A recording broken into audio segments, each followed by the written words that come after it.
Ibrahim, you're very welcome. And we very much look forward to hearing from you. 5 minutes.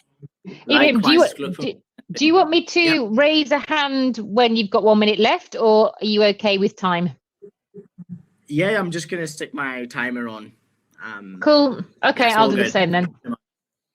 Brilliant. So, okay. Can you see my screen okay, first and foremost? Or not yet? I can see you, but I can't see the slides. No. Good start. All right. Can you try now? Here we go. That's better. Here we go. We're away. Brilliant. So good morning. Thank you so much, guys. My name is Ibrahim Farouk, and I'm the founder and CEO of Cosmico. Cosmico was started about 3-4 years ago. And the reason for starting Cosmico was growing up, I had this love-hate relationship with education. I loved learning, but I didn't really like the way I was taught. And the reason for that was I was dyslexic, which didn't make life any easier. Fast tracking a few years, I decided to found Chrismeco. And what Chrismeco is today is a personalized, game-based teaching, learning, and supporting app that deepens and accelerates children's learning. The way we do this is by using our AI system that really looks for the strengths and weaknesses in each child while they play through our games, identifying weaknesses, identifying where the learning gaps are, and making sure it's fun and engaging using our rich gaming experiences. We've validated our product to date with over 4,000 children across 27 schools. We've worked with Bristol University to make sure that our learning and our teaching is effective as it can be. And that is really kind of proof in our results so far. We've, on average, children have increased their learning attainment by an average of 20% for critical subject knowledge. And that also has resulted in 90% more smiles, with children preferring our educational app in comparison to others, and 97% of parents saying, hey, they would actually buy our product, which was a very good commercial start. The problem in education is really big, and it has been 10x by this thing called COVID that we're still kind of living through at the moment. But to kind of point out the two main ones is most educational apps adopt a one-fits-all approach. The same approach that I struggled with when I was in primary school, and the same approach that many children are still struggling with. And most educational apps only test pre-existing knowledge, which essentially make them digital worksheets ineffective. The solution that we have to offer, as mentioned already, is first, it's adaptive. It caters to the children and the learner's needs and adapting gameplay and learning to the way the child likes to learn and the child's age-related expected ability. It's game-based, so children can do multi-subject and a gamified environment in the Cosmico universe where they can go on adventures, they can build their little city, invite their friends, play all the engaging games which they love and appreciate. It's curriculum aligned, so approved by teachers and in line with what they'd be learning in a classroom. And most importantly, it's accessible. Children can play this online, offline, and is created in such a way that we appeal to a wider range of children. But just as important as it is to make sure that children are learning, they're engaged and are part of the process and they're improving, and we're really kind of supporting them in the best way that we can, it's just as important to make sure that parents are just as involved. And for that very reason, we've also created a parent portal. Now, as we are a gamified teaching, learning, supporting, and we're driven by AI and data, and that data needs to be presented to one of the most important people in the learner's life as their parent, by giving them a platform where they can also see maths, English, and science, the multiple subjects that the children are learning, the progress they're making, whether they're on age-related ability, where the learning gaps are, and presenting this real data which gives meaning and substance to a better understanding and a better relationship between the user, the child, and the parent itself. Our mission in our company is to help children fall in love with learning, because learning is beautiful, and we believe that every child should be either working towards that or be rightly in love with learning and growing. How's it going so far for us? So far, we've got 4,000 active users across the UK. To date, over 1,500 paying subscribers and over 10,000 downloads in 2020. And a really cool point, over 25% of our total downloads were purely organic and was a real kind of testament to how much parents were appreciating our product and referring us. We've received backing from Innovate UK in grant funding in one of the most difficult times for businesses in 2020, We've also worked with Brunel University. We've recently signed a really exciting deal with DK, part of the Penguin Random House Group, which gives us access to a wide range of books and a really wide library to incorporate within our product so children can improve their literacy as well as doing fun and educational games. And also have just agreed to a partnership with Herbert Breeder Media, which gives us access to some of the best magazines and names such as CBeebies, Girl Talk, Match of the Day, Lego, to be part of our reward systems to incentivize children to learn and to be more engaged and motivated. Some of the feedback we've got some children is this best maths game, great fun, helpful and exciting. And we can't wait to make this product even more engaging. And our purpose is to ensure that we close the learning gap and create a level playing field for all children. Our product roadmap is multiple subjects this year, starting with 3 subjects, increasing our AI capability and adding multiplayer. Following year, we'll be going on to more subjects, more enhancements in our AI, emotional tracking, multiplayer, and launching internationally in multi-subjects, and also introducing console. And in 2023, we want to start We're 5 minutes in. Ibrahim. Thank you so much, guys. It was a pleasure, and I can't wait to hear your questions, if you have any, of course.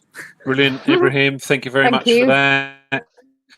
Customers, Ibrahim, you mentioned about parents. I'm imagining schools could well be your customers. Yeah, talk to me about what you've tested, what you've kind of found out. So what we have learned is that schools don't have money, and that situation has been worsened due to the pandemic. But at the same time, schools are under a lot of strain. So for us, our focus is selling to parents and having this tool available at home in a safe environment where children can play the catch-up game in a fun, unpressurized environment with their kind of parents supporting them and being in part of their learning journey and getting the insights. Our business model is subscription. We start at $3.99 per month. So we're one of the most cheapest and the most accessible apps out there at the moment in terms of value for money and what we have to offer. We will sell to schools eventually, but that's in the kind of 3-4 years down the line. Once we're confident enough that children are enjoying our product and we can integrate it into a more cohesive home learning, at school learning, and reporting to parents and have a more inclusive system. Okay. Do you have it in various languages, Ibrahim, or is it just in English for the moment? Really good question. At the moment, it's just in English. However, our plan is to be launching in Nigeria and into China next year due to some of the kind of partners we've brought on board. So we will be introducing multi-language. It will be based on the English, to be specific, the England and the Scottish curriculum to start with. But it will be multi-languages very soon as well, which we're very excited about. Yeah, Fabulous. Okay. Great. Excellent. Ibrahim, you've done a great job. Thank you very much for pitching. And good luck with any more you might have coming up. All right. Thanks, Ibrahim. Thanks. Cheers. Bye. Take care. Bye. Bye. Okay, that's Ibrahim. Well done. So next up, we have Stephen McPeak, and he is representing CivicDollars. Stephen, you're very welcome. Hey guys, how are you? Sorry, I only jumped on about 10 seconds ago there. The smart cities one had dragged on a wee bit. That's fine. You're all good. Jane will ask you around timings. Sure. Yeah. Do you want me to raise a hand when you've got 1 minute left, Steve, or have you got it all under control? Hopefully, should be okay. I think I'm a little bit under, so unless I go into a different rant, but hopefully not. I'm just going to share my screen. Okay. Well, I'll just let you know that when you've got the 5 minutes is up, and then we'll have the 3 minutes for questions. Brilliant. That's great. Thanks. If I can find my presentation. Don't worry, we won't start the timing until you found your presentation. Don't worry. I still have the smart cities one up there. Yeah. All right, here we go. Where are you based, Stephen? Just outside Belfast in Northern Ireland. Okay. So here we go. Thankfully, we've got good internet, so that's a bonus. Yep. Okay, there we go. Can you see it okay? We can. Yeah. Fantastic. Okay, I'm good to go. Right. So, hi, I'm Steve McPeak from CivicDollars. So I've been working in the technology industry for 23 years now. And over the last 9 years, I've been developing smart city technology, focusing on citizen engagement and community improvement. And it was through that work that the idea of CivicDollars was born. Because back in 2013, I bought CivicDollars.com, which is for another project, which got canned, unfortunately. But it was around that time that Belfast launched their Smart City Challenges at the end of 2018, and I started to formulate a plan for it then. So we won funding through the Active Health Challenge of that Smart Belfast project for a scoping study to test the important aspects of any project. Is it technically possible? Will anyone use it? And more importantly, will anyone pay for it? So we've researched the idea of a community currency, how it works and how it could become a multifaceted nudge solution to improve health, well-being and community spirit. Because at the moment, 67% of the UK adult population are overweight or obese, and that's costing the UK government 27 billion annually in healthcare and productivity loss. So this is a global problem, but the current strategy is focused on treatment, not prevention. And the main issue behind it all was a lack of physical activity, which was also driving the non-communicable diseases of stroke, heart disease, and type 2 diabetes. So that brought us to CivicDollars. So CivicDollars encourages people to be more active without realizing it. By creating incidental activity, we will improve public health, not by measuring steps or distance, but on the time they spent in a park or open space. They can earn a civic dollar for every 30 minutes they spend in these zones, and they can walk, run, cycle, or just sit on a park bench and enjoy their surroundings. And that's primarily so that we don't discriminate against users with mobility or health issues. They can then use their civic dollars for rewards that will improve their lifestyle or donate them to a community group or charity. So over the last 2 years, we've won phase 1 and 2 of the Smart Belfast Amazing Spaces project. And this provided funding to build the full production version of CivicDollars and roll it out across the city. So we're providing the council with a data-rich environment showing park activity levels, congestion zones, and other user-based data. The app has a traffic light system to aid social distancing and help users make a more informed decision of when and where to visit. So the system works by creating geofences, which is virtual barriers around each of the zones. And the parks can be assigned different earn values to persuade users to visit the underutilized parks or parks in areas of deprivation or bad health. The great thing about it is there's no hardware costs. It's all done between the user's phone and our platform, with limitations built in to avoid users trying to cheat the system. So due to winning smart city contracts to bring CivicDollars to Leeds and Dublin, as well as Belfast, the story reached a lot of local press that created national interest from the Telegraph, Sunday Telegraph, and even Good Morning Britain. And although our main aim is to get those who are inactive active, we also want to help communities. So the community groups and charities can exchange their donated civic dollars for services from local businesses like legal and financial advice, business consultancy, web design, or facilities hire. We use corporate social responsibility and our social impact dashboard to show the partner businesses their impact on communities and public health. They can see how many groups they've helped, how many rewards have been redeemed, and ultimately how many hours in a park that they've encouraged because of their actions. And with this, we aim to impact and localize the UN Sustainable Development Goals, especially 3, good health and well-being, and 11, sustainable cities and communities. So just to summarize, we have a smart city tech for good platform built and ready to scale. We want to impact on public health, well-being, and community engagement. And we'll use CivicDollars to create that nudge to a more sustainable future. And feel free to join me at the expo booths afterwards to find out more. Thank you very much. Brilliant. Thank you, Great. Stephen. Thank you. No problem. Jane, you got any questions? Yeah, no, so I was just going to say, so kind of talk, just so that I can visualize it. So imagine then, so, I mean, I want to kind of, I want to go for a run in the park. Kind of how does it kind of work? I download the app on my phone. What's the kind of the user experience? Once you register on the phone, we only require an email address and a password to create your account, but we encourage you to give us some more information of your date of birth and originating postcode by offering your first 5 civic dollars for doing that. So to be GDPR compliant, it has to be given by the user. And it's also non-active tracking. It's purely passive. So whenever you go into a park, the councils are good enough to put up signage to say you're entering an earn zone. So it has to be a user-initiated check-in. They press, once you walk into the geofence, the button goes green that you can check yourself in. do Okay. your run around the park, and whenever you exit, it automatically checks you out once you walk out of the geofence. So you can end the session yourself, but you can also just walk out and it'll finish the session. Okay. And this is just happening at the moment in Belfast, or is the Yes. idea to? Yeah, initially in Belfast, we kicked off there on the 3rd of June, and we've had just over 3,000 hours of activity registered because we only had one park live for the first 2 months to test it out, and then we've opened up a few more as well, which is great. Yeah. And the data coming through is fantastic.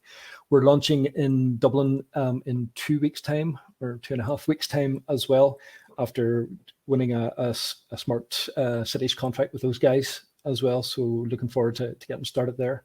Brilliant. Okay. Stephen, just very, very quickly, income in the sort of medium term, from where do you feel your customers are likely to come from, in terms of public sector, corporate social responsibility? Where are you? Yeah, I suppose it's very different that our users aren't our customers. So the customers would be the municipalities, the cities and the regions that want to become smart or encourage health amongst their users. So we're looking to take it, I suppose we're going live in Leeds shortly, all being well, once the data protection documents are finished.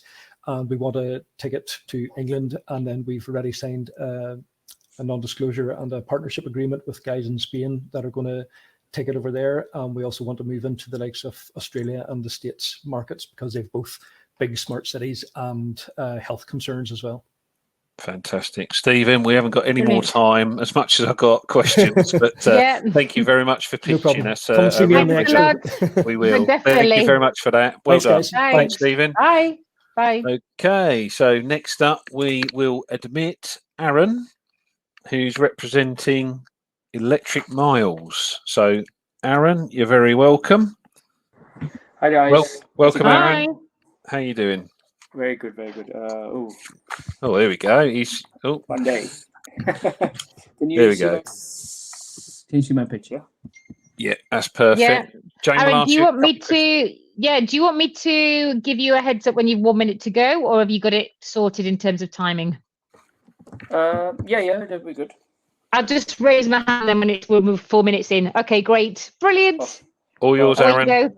Okay, perfect. Hey, thank you guys. So, hi, I'm Arun Anand. I'm founder and CEO of Electric Miles.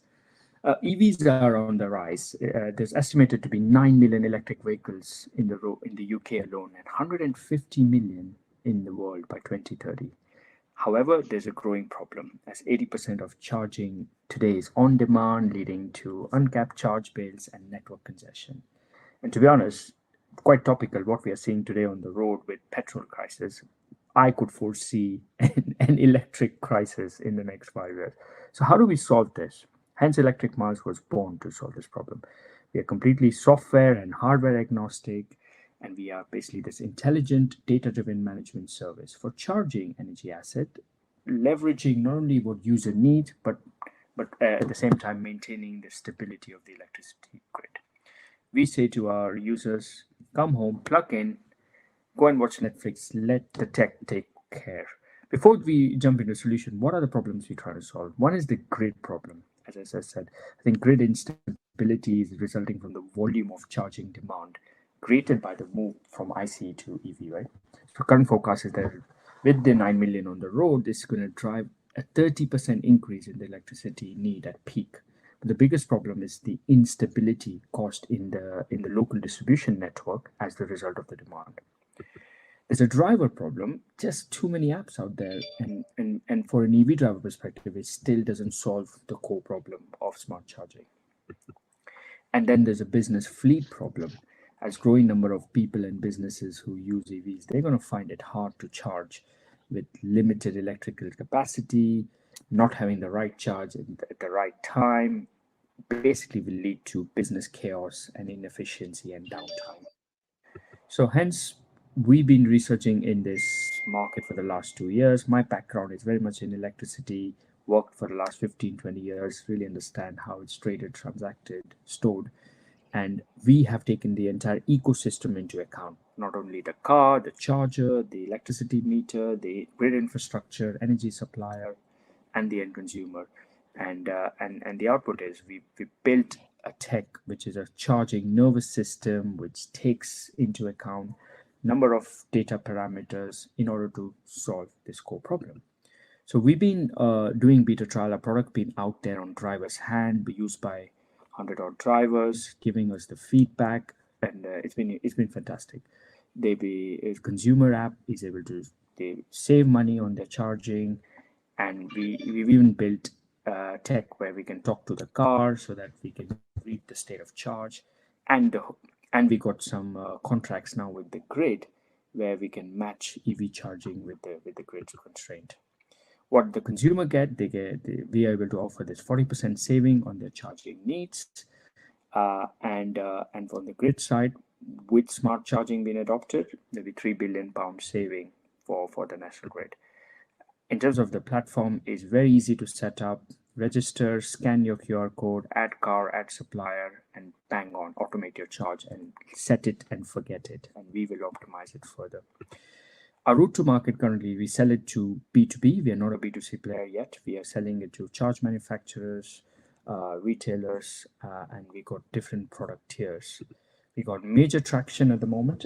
We have sold it.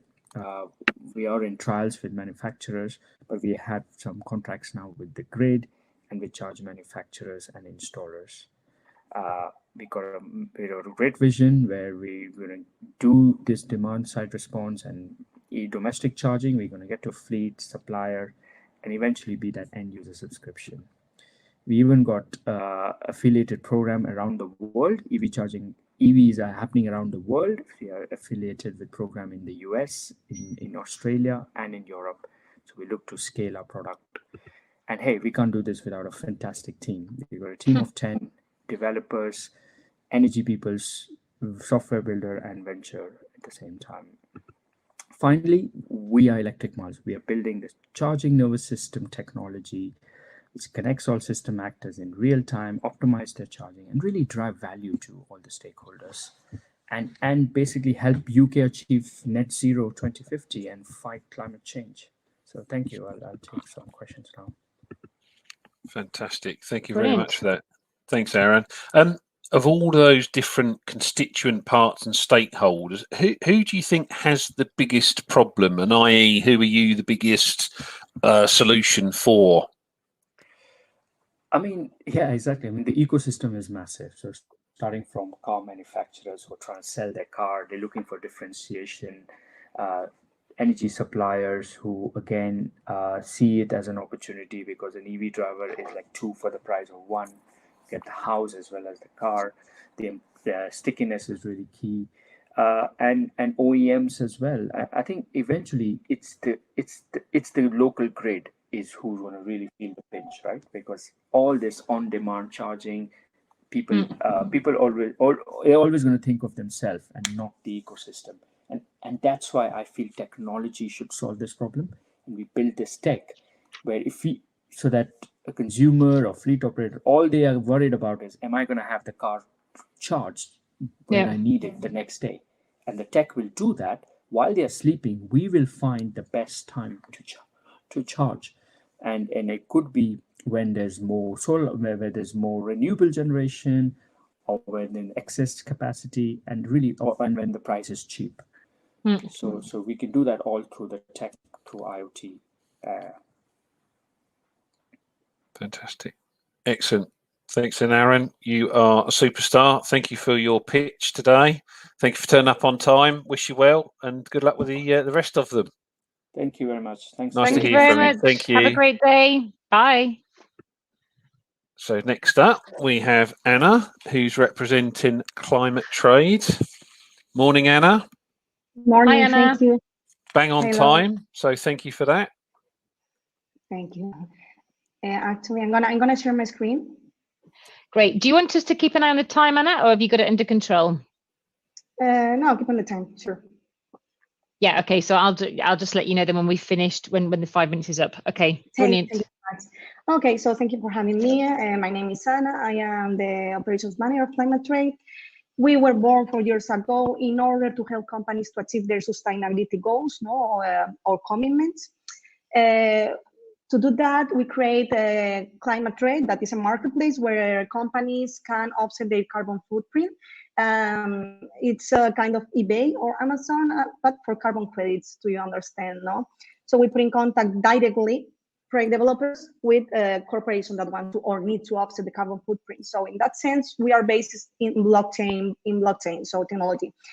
I think that this is our highest value because, of course, with blockchain, we record all transactions, and those transactions are incorruptible. So that's really relevant in order to bring transparency to the sustainability strategy of the corporations, no? And this also allows to automate the process. So we speed up the transaction and we reduce costs as we are at a marketplace and we avoid the traditional intermediary. So, but the main thing for me is the transparency and traceability of the transactions, of course, but running this, there are many different values, advantages, sorry. We work with the highest standard worldwide in terms of projects. Of course, every single project is verified with the highest international reputation standards as CDN from the United Nations, BCS, Gold Standard, and that is. We make impact in both sense, because environmental, of course, because we offset those tons of CO2. And of course, every single project has integrated some SDGs globally. So according to the SDG that the project has is the impact that we generate. And we measure with a dashboard that we have. Actually, we have, 2 years ago, we were looking to involve our client's customer in this equation. So we create this API. What basically do with this API is to allow the possibility to the companies to offset carbon of services, products and services, carbon neutral, sorry. One example, Meliautel is working with us and they can offset carbon, they can offer carbon offsetted rooms or carbon neutral rooms thanks to our API, or Telefonica that sell devices already carbon neutral too. We also promote the reduction. In that sense, we have the device BioUrban. It's this that you can see in the picture, and is this artificial tree capture the same CO2 as 368 trees. So it's pretty amazing because it's not so big, and you can put it in areas where you cannot reforest an area, for example, in urban places like squares, universities, and hospitals and that stuff. These devices works with microalgae that are modified, of course, bio-modified, and they actually what they do is capture to the carbon dioxide and turn it into oxygen by the natural process of photosynthesis. We have the same model, but for industry. Though, I mean, this is for cities, for example, because you don't have that area, that big areas, and we have for industries, especially chemistry. This is destined for chemistry, and it's really easy to install actually. Well, actually, we are growing, we are expanding the company, and we have just opened an office in United States, and we are expanding to Korea and the north of Europe. We are growing. And that is, so if you have any question, it will be my pleasure to respond. Thank you. Okay, Anna, you actually had a minute left, so we can have maybe a minute more for questions. Are you Sure. where was this company born? You mean the BioUrban or yeah. the company? No, your company. Where are you from? Oh, as in, actually, we are based in Spain. Yeah. Okay. Like me. Okay. Yeah. Oh, really? But we are moving to United States. Okay. Great. Okay. Brilliant. Okay. Nick, do you have questions? Yeah, of course. On the marketplace, can you just sort of? I'm just interested in the trends in terms of bringing both parts together. What have you found or felt in the last sort of 6 months or so in terms of the types of consumers that are using the platform?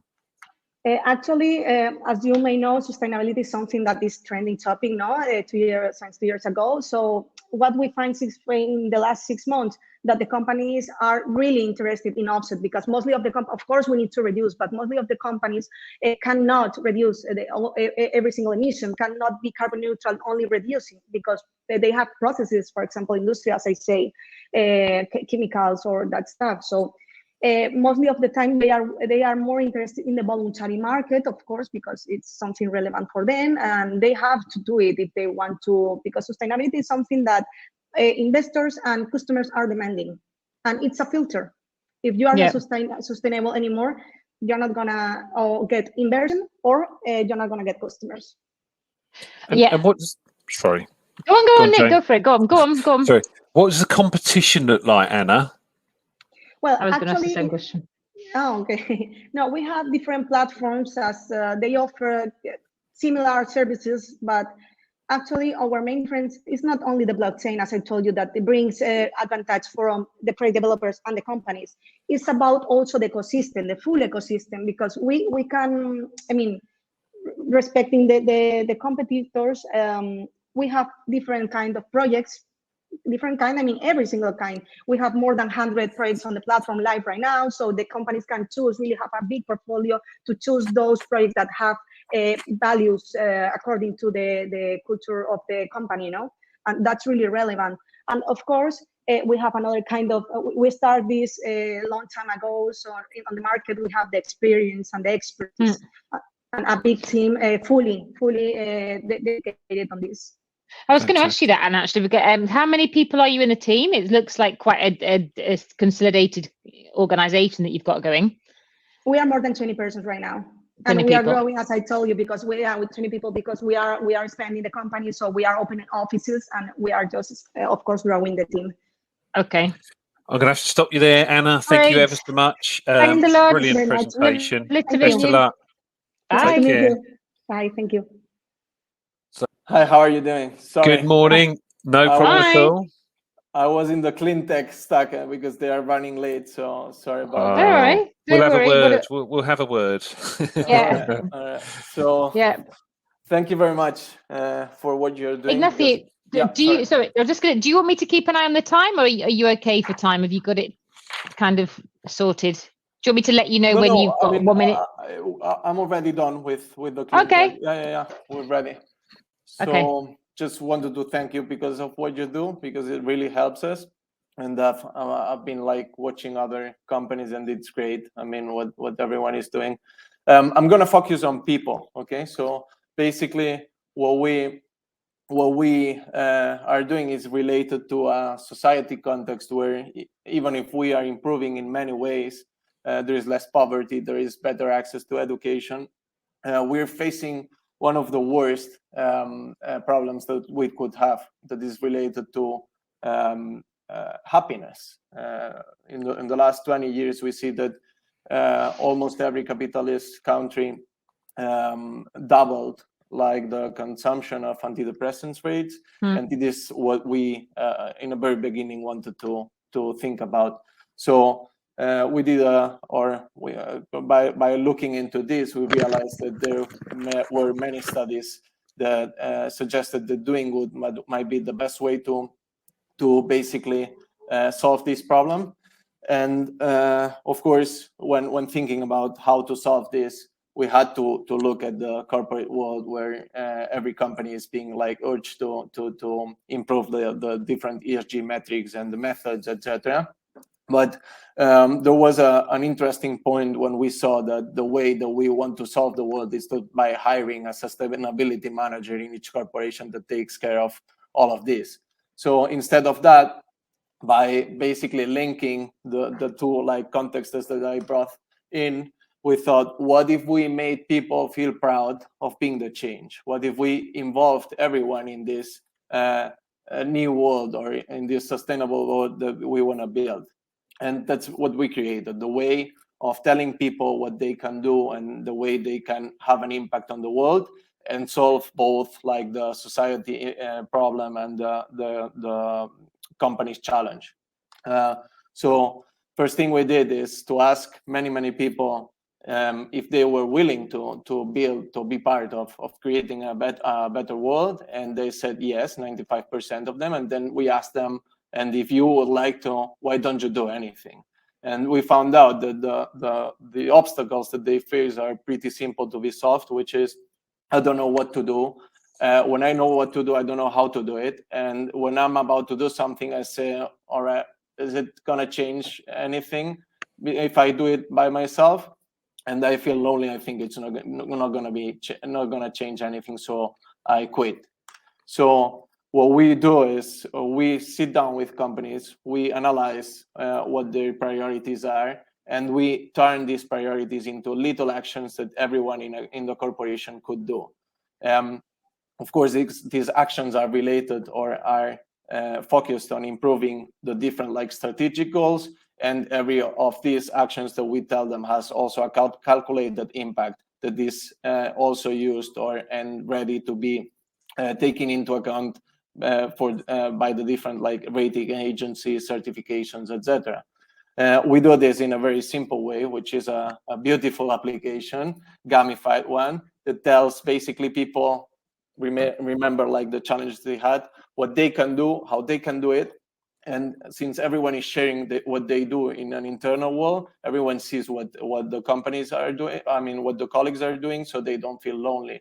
You get track of everything you do, of your impact, the global impact of the organization, and of course there is a ranking to gamify it. Every company or corporation or university can focus on what's like the most important or relevant for them, and we can have like a pre-calculation or preview of what we could achieve. The secret of our success so far is related to 76% of the people saying that they implemented new habits because of learning the way they could do it. And we saw that we increased by 4 like the best records of companies' activities or universities' activities in only 1 year. We are working worldwide with different big corporations, stock market corporations, and basically what we are trying is to include this human value in the capitalist society. I mean, to remember what we are doing in this world, and of course to allow these corporations to be part of it. Of course, being able to be here and to win like this competition would mean a lot to us, because we are still willing to learn how we can bring this into everyone's table. Thank you very much. Well done. Great. Thank you, Ignacio. Question from me then. There's so many stakeholders, so different partners who have kind of used more traditional methods of sustainability within organizations and doing good. Have you kind of reached out to them to sort of add on to what they already do on the basis that they already have these relationships? Is that something you've explored? From what we have seen, corporations are more focused in changing internal processes than in educating and counting on people like to change this. Of course, we are studying and every day speaking with the different corporations about like everyone's priorities when it comes to investment funds, or when it comes to clients that are asking like the suppliers to like have some sort of requirements. And we're learning still about that, but everything is in the end related to people. So people make every day 35,000 decisions, and we need to be kind of aware of this sustainability challenge that we have to make decisions in the future. And this is related to education and the way we basically act, you know? Yeah. Just a quick question from Ignacio. So your clients really, ultimately your end clients are the companies, and I noticed there you've got 2 in the IBEX 35. Yeah. And one of them, so for example, Siemens Gamesa, who bought it, or it could be anybody. So what's the kind of the process? They buy the application and then they send it out, or they let all of their employees use it, and how do they kind of get engagement within their employees? Yeah, basically, Siemens Gamesa, we can focus on that one. We prepared a project where we were basically counting on 28,000 employees. Yeah. And we wanted to make them aware of the way they can contribute to Siemens Gamesa agenda. So we configured like a program that is going to last during the next like 6 months, and everyone is going to receive challenges that are going to mean learning ways of contributing to this impact. So we help them and we accompany them, like when doing everything, communicating, etc. Okay. But great. everything is done through the application. Yeah. The application, brilliant. Okay, that's great. Thank you, That's Ignacio. the call it day. Thank you ever so much, Ignacio. That's Thank you. brilliant. Thanks a lot. Thank you. Que vaya todo Have a muy good day. bien. Good luck. Gracias. Bye bye. Gracias. Bye. And Phil is coming in. So Phil is representing Frog Systems. So he'll be with us shortly, and then we're away, hopefully. Right. Thank you very much. I'm hopefully going to just show my screen here. Right, we won't start timing until you actually show the presentation. Lovely. Yeah, we can see it. That's lovely. Well, thank you very much. Thanks. It's good to be here. If I may, I would just like to start. I'm Phil Worm, CEO of Frog Systems. We're a software development company which is specializing in the wellness field, both physical wellness and mental wellness. And we're based in Glasgow. And I'd like to start, if I may, with a very quick quote, which is really at the heart of what our entire service is around. And it's from Desmond Tutu. And he famously said, there comes a point where we need to just stop pulling people out of the river. We need to go upstream to find out why they're falling in. And that really is the heart of what we're doing. I think it's probably fair to say, as we come through one pandemic, or hopefully come through one pandemic, that we're faced with another one. And that's going to be our mental wellness or our mental health. If you just look at some of the stats there, during the last 18 months, we've seen 140% increase in eating disorders. 10 more million people will need mental health support as a result of the pandemic. And not only are we coming through into a mental health pandemic, but it's being acknowledged as such. It really is. It's probably about number 2 on the corporate agenda now at board level, our employee well-being and the well-being of those we care for. If we take the Olympics, for example, it was going to be known as the Pandemic Games, but because of the actions of Adam Peaty and Simone Biles, it's now become known as the Games where people felt comfortable talking about mental health related issues. And it's an interesting one because mental wellness and personal wellness is multifaceted. It's affected by many contributing factors, from your sexuality, from employment to society, housing, etc. And it's a combination of your worth and your purpose, which makes you productive. Currently, there are a lot of sort of applications out there that can help with various elements of mental wellness, but they don't all hit the point. Most of them focus on treatment. And that comes back to my Desmond Tutu quote. We want to focus on the prevention. Many of the applications out there are single topics: sleep, diet, exercise. They avoid taboo subjects such as menstruation, menopause, racism, sexual orientation. In the corporate world, we're kind of rewards led. So, you know, we offer fresh fruit, we offer gym membership, we offer a pool table in the relaxing room, which is all fine. But how does that benefit somebody that's now working from home? So the apps, they all have a place. There's no doubt about it. But they all focus on the treatment. They don't focus on what gets us to the states of anxiety, depression, and stress in the first place. So we've created a platform called Ashia, which we call a total wellness software solution. And at its very heart is storytelling. It's the power of video and the lived experience that we've put at the heart of our product.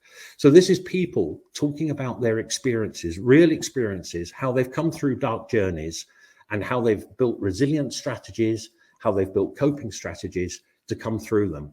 And we're hoping, in essence, that by hearing from people telling real stories, that others who might be facing similar challenges, thinking that they're all alone, that nobody else has been through these challenges, will realize that there is hope, there is support, and there is light at the end of the tunnel. Essentially, what our software enables any organization with a duty of care or an end user community, be it an employer, a university, a sports organization, a specialist organization, it enables them to create a platform where the video content, the lived experience, comes from people that those end users will relate and empathize with. So, for example, it's often said that the only person that will understand what a policeman or a nurse goes through on a shift is a fellow policeman or a fellow nurse. And it's those stories that we're capturing to help others in those situations. So essentially, the client determines the areas of support that they wish to communicate. They come to us and they talk about the content that they wish to get across. It might be around glass ceilings. It might be around racism. It might be around, as I say, menopause. We curate the content. We arrange for the videoing of the participants, and then we build a platform so that the clever element, if you like, is that when you are watching a video, all of the help and the resources and the support that you might need related to that topic appear within the same screen. So it removes this need to jump onto Google or Bing to try and find the information that you might need once you've actually seen somebody talking. And because they're customized to that end user's particular audience, they will resonate. But the key... 5 minutes, sorry, Phil. Okay, that's lovely. But go on, say your last sentence. I'd cut you in the middle then. The key for us is it's real-time data, so that the end user organization has real-time emotional data to see where the challenges and issues are within their organization. Okay, Phil, I'm going to jump in, Nick, before you do with a question. Just quickly. So how would you how do you see the possibility that some people might not actually want to video themselves and have it kind of out there talking about their problems? I don't know. Imagine I've got a problem with something and I'm a bit like, I'm not sure that I want my colleagues to know that I'm worried about that. How do you kind of address that concern? We've built already a library of nearly 5,000 videos, which cover a wide range of topics. So if you're an organization, for example, that wants some of your ambassadors and your employees or people that wish to tell their stories, then we encourage that to be so, because that makes it rare. But if you want to still have an entire section, for example, on microaggression, then we have a library of people that have told those stories that we can put into that platform for you. Okay, so you can be on the platform, but you don't necessarily have to put your personal story on there. You can just look at other people's. Okay, right, that's a bit I didn't understand. Okay, fine. Just very quickly, Phil, what have you found in terms of individuals' traits, in terms of rather than being more proactive around their mental health, rather than waiting for that kind of crisis moment? What have you learned? What we've learned, I mean, we very quickly, we hope to have 6 clients by the summer of this year. That was our target. We're now over 20. And they range from organizations like PwC through to Leicester City Football Club, etc. And what we have found is, because it's a safe environment for people to listen to other people telling their stories, they know they're not being tracked. You know, you haven't had to log in and give any personal details at all. We are finding that people are being far more freer looking for the issues that affect them. For example, if you're in an organization and you might be suffering from, say, alcoholism, are you really going to, press a button which says, I'm feeling, bad, etc., if you thought your organization was monitoring that? So we're finding it's far freer in terms of people searching. And also organizations are finding that what they thought were perhaps the issues that affected their workforce aren't. And there's a whole raft of underlying issues, which they can now, thanks to the data they're getting, put support in place for. Brilliant, totally. Phil. Thank you ever Thanks so much. A lot for that. We've run out of time. Loads of questions, but thank you for your time. Thanks, Phil. Bye. Take care. Bye. Laura, very welcome. Hi. Hi, Laura. Laura represented Swift Company. Lovely. I'm going to try and navigate the screens. Perfect. Okay, great. Do you want us to give you a heads up, Laura, when you're kind of 1 minute to go, or have you got the time sorted? I think I'm okay for time, but do just give me a nudge if I need to wrap up. Okay, don't worry. We're not starting the time anyway until you've got your presentation ready to go. So lovely. I've got a video in the middle, and it was a bit glitchy in the last one, so I'm going to try and mute myself first, and that should fix it apparently, but that might take a couple of seconds. Don't worry. Lovely. Are we good to go? Yeah. Perfect. Okay, so my name's Laura Sue, Business Director for Swift Comply, and I work in the very glamorous industry of sewage. At Swift Comply, we protect the environment and we use entrepreneurship for positive change. So I'll start by sharing some background to the problem. Fog, fat oil and grease is the byproduct of food preparation. It's produced in every single kitchen, but in great quantities in food businesses. Fog is the cholesterol of sewers. Over time, it cools, hardens and congeals and glues with other unflushables. And this creates what we call a fat bag. Fat bags cool like concrete and they block sewers. And when sewage has nowhere to go, it always finds a way to escape. This causes disruption by road closures, property floods, contaminated natural waters, and of course is a huge danger to humans and wildlife. The good news is this is preventable and we do have a solution for it. So we digitally connect 3 key stakeholders of fog management, and we have in that process created the world's first marketplace for fog solutions. Now onto the video. So I'm just going to try and mute myself somehow. That's why we started Swift Comply. We connect restaurants with vendors and regulators to streamline compliance. Here's how it works. We notify the restaurant when a service is due. They seamlessly book and pay on Swift Comply. When the work is completed, we create and send a digital certificate to the inspector for verification. It's that easy. No more paperwork, no more inspections, guaranteed compliance. Swift Comply. We simplify environmental compliance for more sustainable communities. Okay. So this is our dashboard. It provides analytics and data on compliance status and locations. The biggest impact here is by digitizing this process is we are creating a brand new stream of data, which is currently not collected in any system. At the moment, this information is stored in paperwork at individual business premises. So our software actually enables smarter city monitoring. Cities, water authorities, regulators can now see and predict where a problem may arise. And on the customer side, businesses can now source everything that they need from our marketplace of services and self-declare their compliance status. A marketplace also creates new opportunities for service providers. It improves overall customer experience and market competitiveness. As a company, we were founded in Dublin in 2016. Since starting, we've achieved a number of successes. We were recognised as most innovative startup by Enterprise Ireland and Textiles London. We were awarded €2 million by Horizon 2020. We have expanded into the US and now help over 450 city clients across 5 different countries of the world. And we've secured some high-profile investors who have supported the likes of Facebook, OpenTable, and Upwork. This year, we're in fact hosting the European Fog Summit in the UK for the first time with some leading partners, including Southern Water, British Water, and the Unblocktober campaign. So we're big advocates for sustainability. Through our solution and by collaborating with the right partners, we truly believe we can create a new circular economy that turns fog waste into a renewable energy source.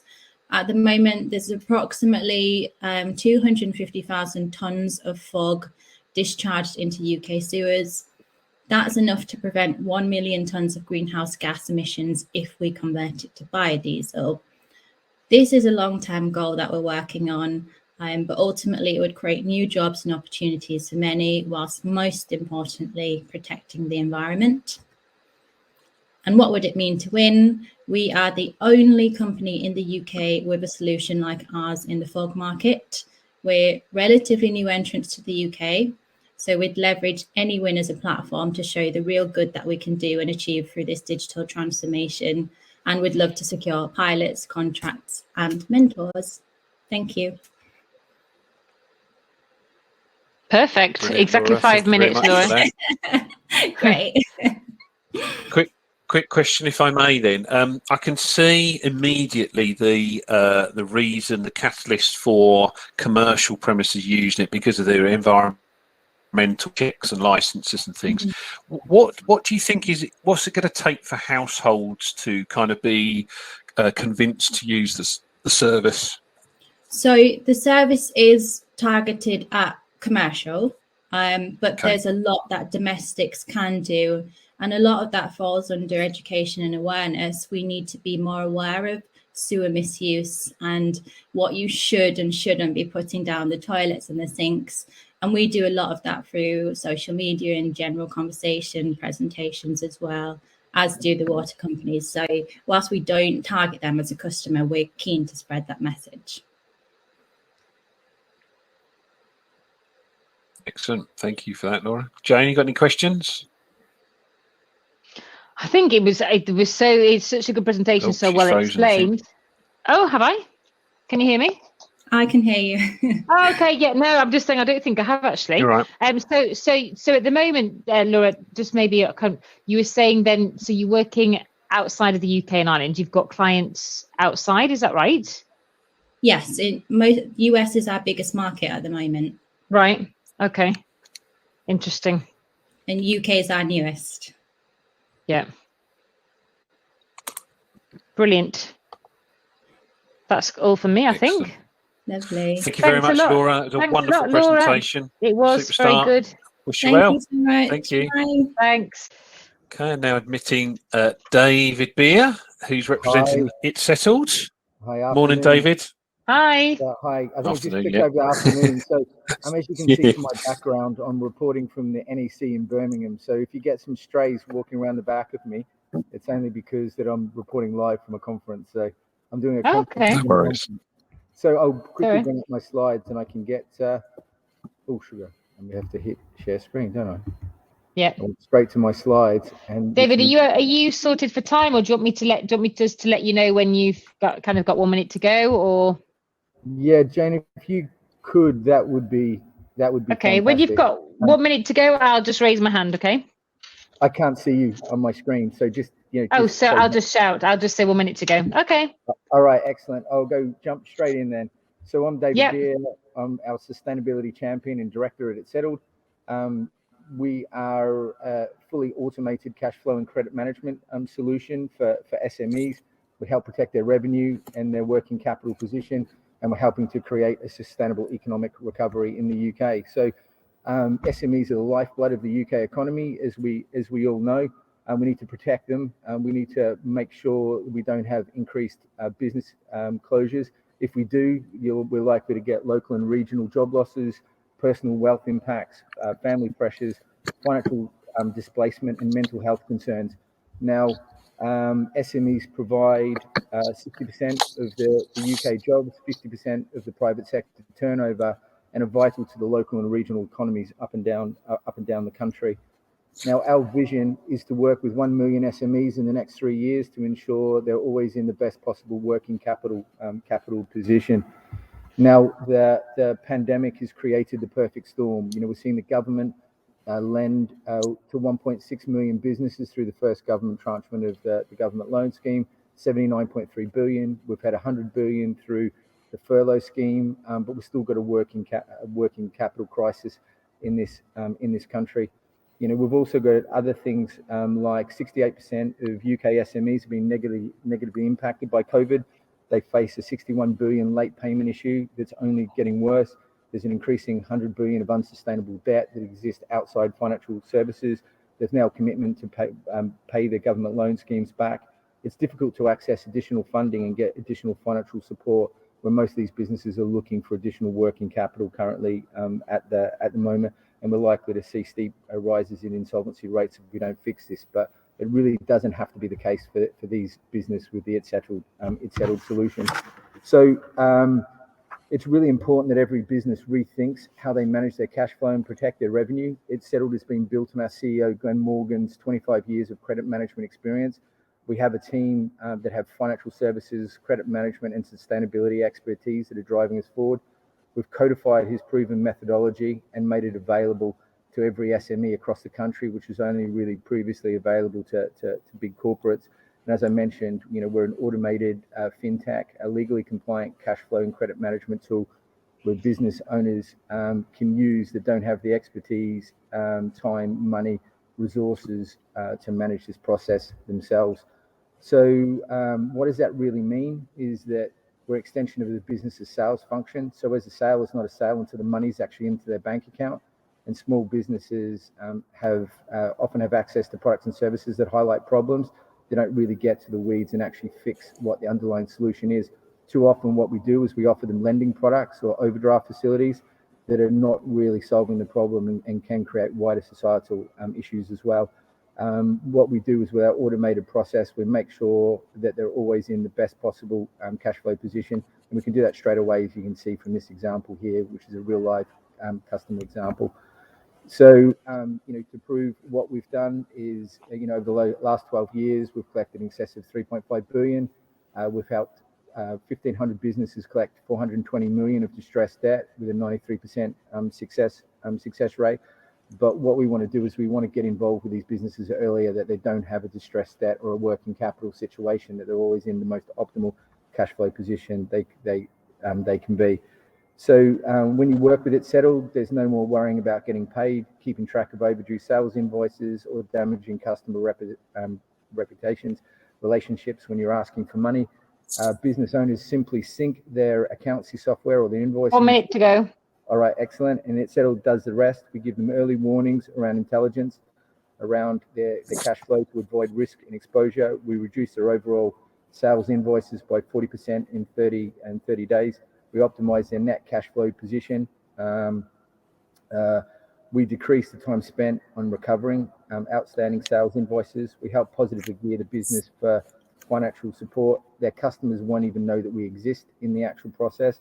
All communication we'll see from customer to customer, and we enhance their position to access future funding. What will the future look like? We've built some pretty strong strategic partnerships. We want to raise awareness in the marketplace that there actually is a more responsible way to actually improve working capital and solve the late payment pandemic that exists within the UK. So, questions?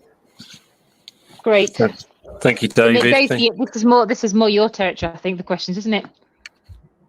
Oh, that's fine. No, I like that. Thank you, David. Very good presentation. I suppose the one thing I just want to understand is the clients that you have onboarded so far. How many of them are being proactive? How many of them are in a kind of a sticky situation? And a sort of added question to that is, where have they come from? Have they come directly themselves or through advisors, partnerships, etc.?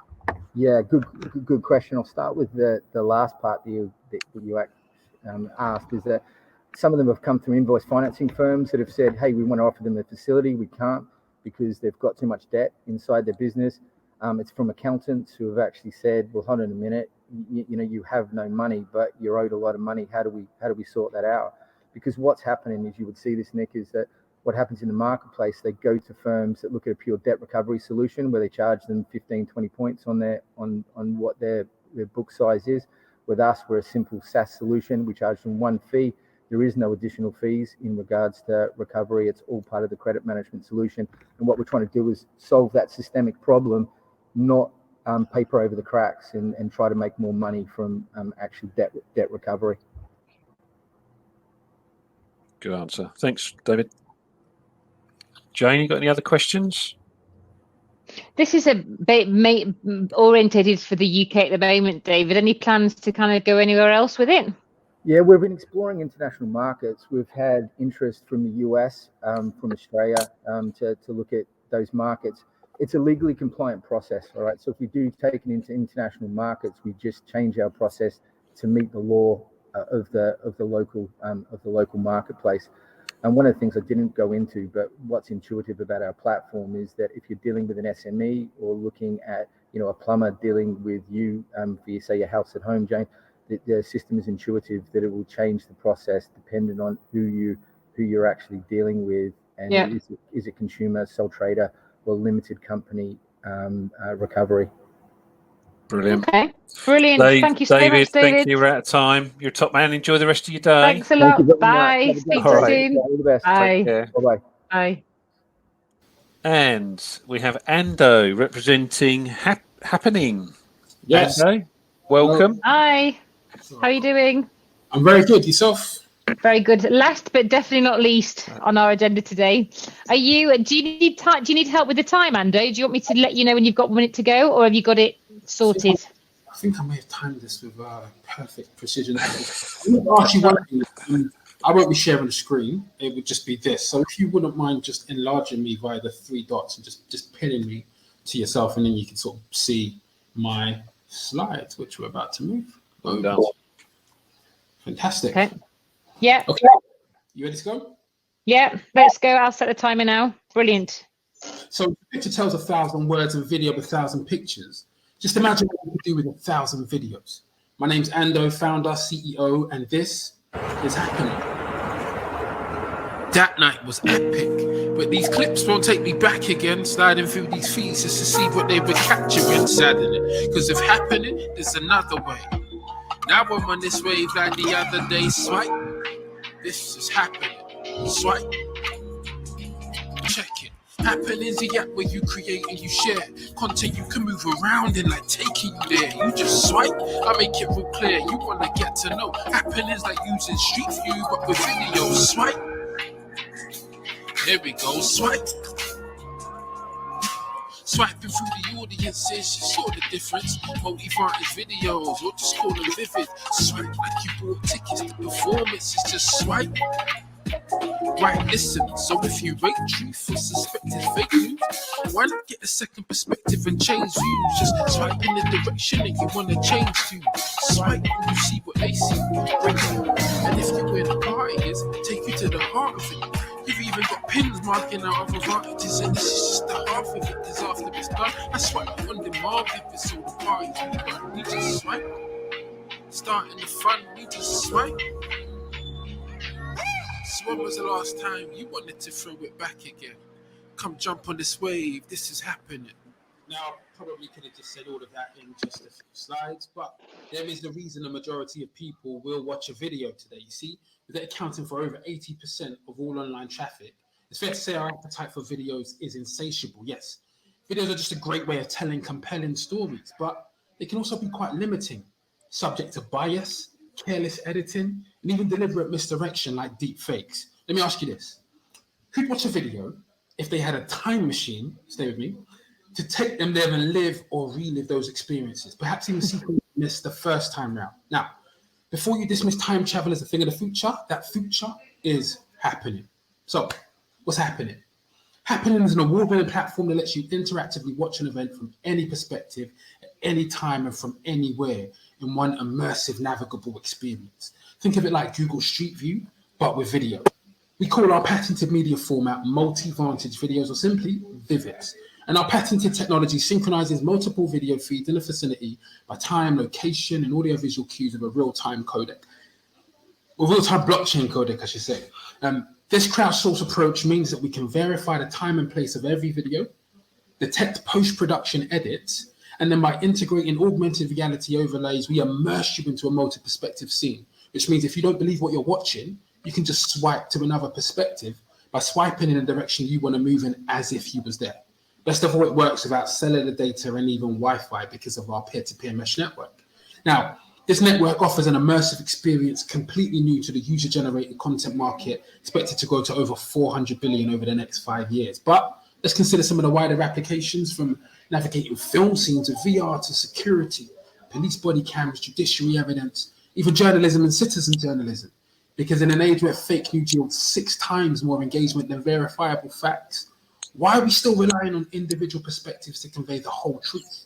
Yes, the possibilities are endless, but for now at least, we're focusing Vivid technology on the demographics where we anticipate viral growth, namely events. It's because our Gen Z focus groups have already indicated that not only use our platform, but also encourage their friends to. So where are we now?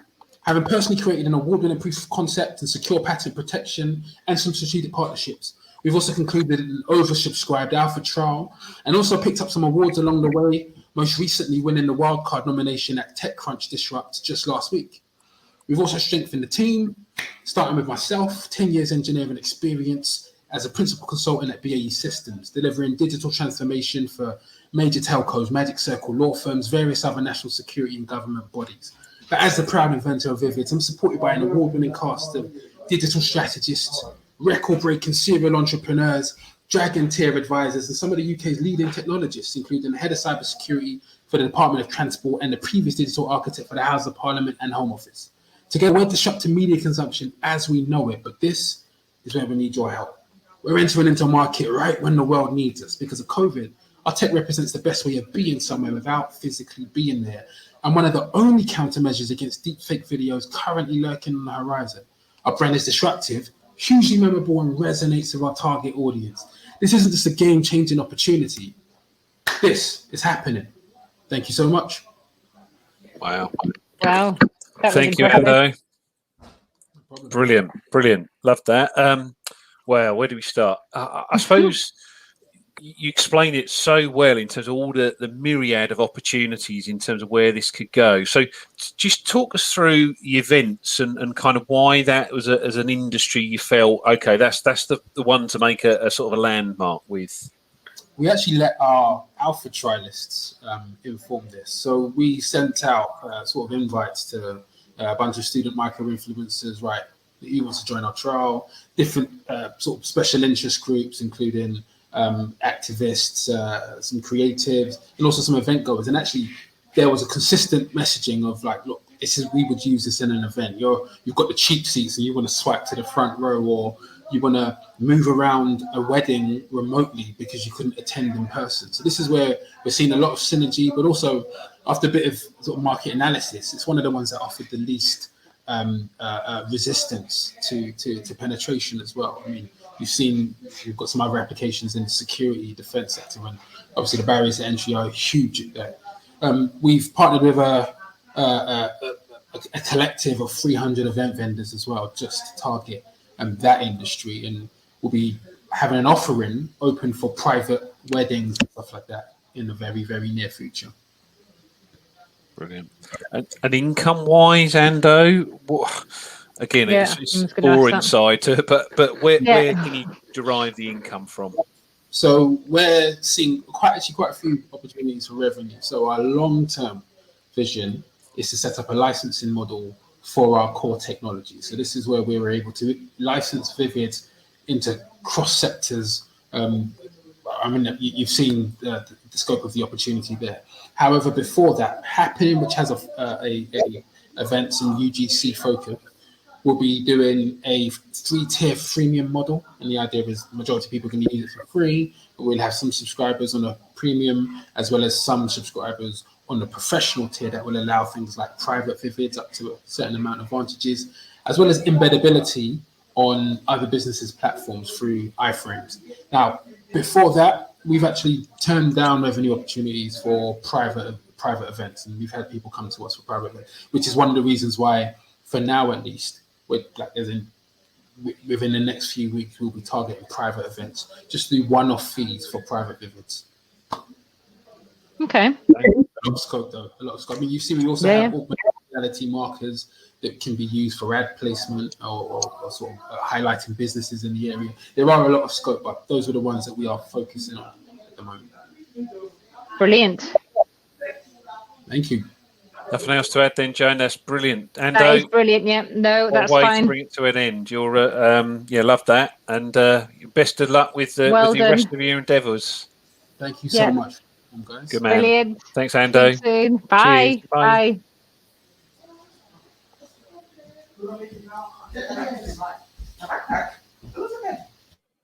There you go. That was literally 5 minutes. He timed that to perfection. Brilliant. Yeah. Wow, what a showcase there. Yeah, brilliant. Right, brilliant. That's lovely. Nice to meet you, Thanks, Nick. Have a lovely day. Bye. Bye. Take care. Bye. Bye.